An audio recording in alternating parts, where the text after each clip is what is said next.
peace and quiet.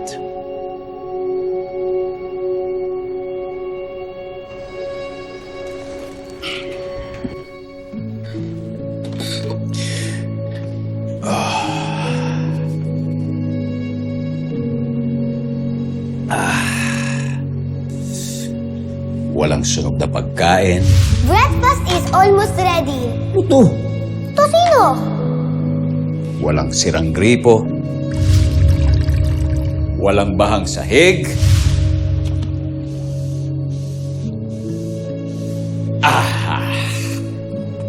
It's life.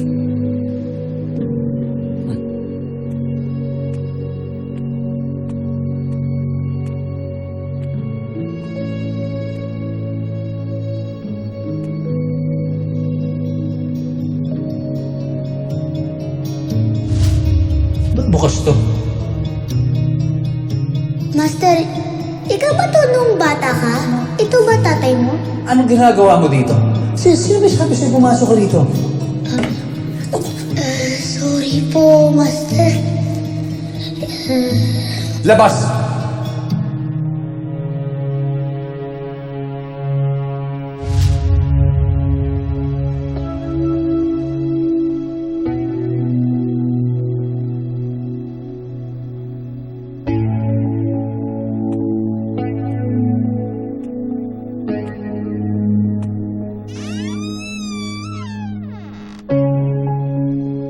Kapag nawala ako, huwag mo naman gawing museo itong kwarto ko, ha? Baka hindi mo ito paggamit sa iba. Tay, kwarto niyo to. Walang ibang gagamit ito kahit sino.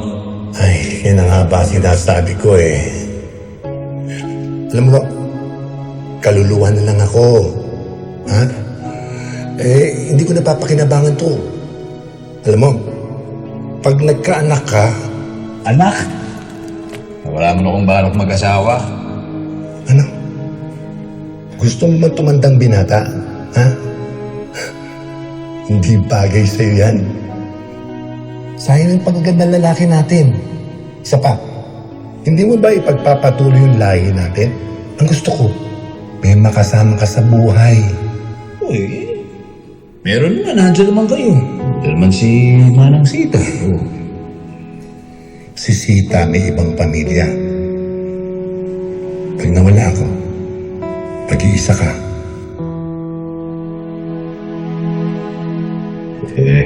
Sanay naman ako mag-isa eh. Talo na yan. Ako rin, sanay ako nung iwan mo ko.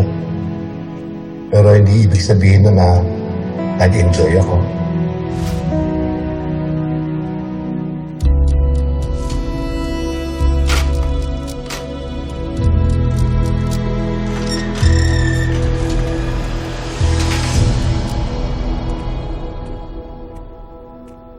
O ano ba? Akala ko ba niyo nang bumalik? Nang. Sino kausap mo? Morning. Morning po. Good morning. Wala ko. Sabi ni Carla, na-rescue mo na raw yung ate ni Ibiang. Ang aga kong sumilip dito sa bahay mo kanina, hindi ko sila inabutan. Sila. Nagpupumilit umalis. Umalis sila. Hindi mo man lang pinigilan? Pinigilan ko. Ay, tanong niyo pa sa kanila. Paano ko tatanungin? Wala na nga yung mag-ate, hindi ba? Oh, ikaw na magbigay kay Ibiang, ha? Ano man to, Ninang? Yung mga damit niya na nilabhan ko. Nang, busy na po ako. Kailangan ko nang bumalik sa totoong trabaho ko. Yung mga hinahanap ko, meron pang isang importanteng kailangan gawin. Hindi ko na magagawa yan. Sige na, Toy. Sigurado naman ako na hindi na babalik dito si Ibiang dahil sa takot sa'yo. Doon sa usapan niyo na pag na-rescue mo yung ate niya, magkalimutan na kayo. Di ba yun ang sinabi mo? O, yun mo balik. Bigay na lang natin sa ibang bata siguro yan. O kaya, dito na lang. Gawin na natin trapo siguro kung ano man. Ha? Ilang piraso na nga lang yung damit ng bata eh. Sige na, huwag mo nang pairalin yung pride mo. Ikaw na magpunta sa kanya. Eh.